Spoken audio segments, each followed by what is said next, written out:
In the currency quadrant today, the British pound is one of the main stories, reaching up to a 9-week high earlier this morning, getting to 126.24, but then it really collapsed. That's again the highest level since about July 5th, and it fell pretty hard from that level to end the day a little bit negative. Not a ton of volume, but a lot of that price action came early in the morning on reactions from Jean-Claude Juncker's comments. Jean-Claude Juncker basically said, "I will do everything for a deal." That's a direct quote. Now, there were a lot of other quotes in there, a lot of other things he said, talking about removing the need for an Irish backstop if all other qualifications were met. It's not likely that those qualifications can be met. So it was the Juncker comments that really made that rally get up to those highs that we saw. Again, 9-week highs, highest level since July 5th.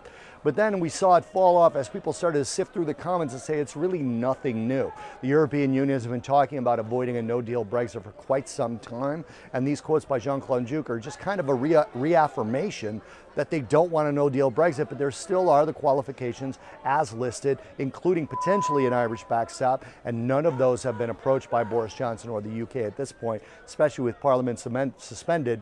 Even if you can't get that done through the courts or through a reconvening of Parliament, there's nothing to talk about at this point because there's been no concrete negotiations. And then next week, you've got Bank of England Governor Mark Carney speaking, and he's likely to mention Brexit. The UK also has consumer confidence. So those two things will be the biggest thing affecting the pound going forward. And this sell-off today got down to support. It isn't really a change in the sort of rally we've seen lately in the pound. It did get down to support. If that support breaks, it's just kind of theater of the obvious. If support breaks, it continues to go lower. Right now, we're looking to see if on Sunday night, Monday morning, anyone comes in and buys this, or if there's any new Brexit news to drive the pound higher.